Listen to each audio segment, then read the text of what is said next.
Hello viewers, இன்றைக்கி நம்ம நாட்டில் பேசக்கூடிய ஒரு முக்கியமான விஷயம் என்ன அப்படின்னா, அது சட்டப்பேரவையிலையும் சரி, பார்லிமெண்ட்லேயும் சரி பேசக்கூடிய ஒரு விஷயம் என்ன அப்படின்னா, நீட்டை பற்றி தான் பேசிகிட்டு இருக்காங்க.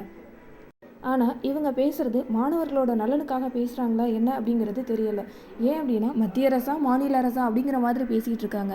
மாநில அரசு ஒழிக்கிறா, நீட்டை ஒழிப்போம் அப்படின்னு சொல்லி பேசிகிட்டு இருக்காங்க. ஆனால் மத்திய அரசு அதற்கான ஒரு வழியை கொடுக்கறதாவும் இல்லை. இன்னொன்று, நீட்டை கொண்டு வரணும் அப்படின்னாலும், நீட் இருக்கட்டும் அப்படின்னாலும் இவங்க அதற்கான கோச்சிங்கை தமிழ்நாட்டில் கொடுக்க வேண்டியதானே. இதனால் பாதிக்கப்படுறது மத்திய அரசா மாநில அரசா, இவங்களோட சண்டைக்கு இன்டர்மீடியேட்டாக பாதிக்கப்படுறது நம்மளோட மாணவர்கள் தான். இப்போது கருத்து கேட்பு கூட்டம் சொல்லி ஜூலை 3ஆம் தேதி நடத்துகிறதா சொல்லியிருக்காங்க நம்ம தமிழ்நாட்டில். இதுக்கு ஜூலை 3 அன்னைக்கு மாணவர் அணி சார்பில் போராட்டம் நடத்துகிறதா சொல்லியிருக்காங்க. ஸோ இதோட கருத்து என்னவா இருக்கும் அப்படிங்கிறது தெரியலை. ஸோ நம்மளோட சட்டமன்றத்துலேயும் நாடாளுமன்றத்துலேயும் மக்களுக்கு என்ன தேவை அப்படிங்கிறத இன்னும் அவங்க பேசவே ஆரம்பிக்கலை. ஸோ அடித்தட்டு மக்களுக்கு என்ன வேணும், என்ன தேவை அப்படிங்கிறத இன்னும் கொடுக்கவே இல்லை அவங்க.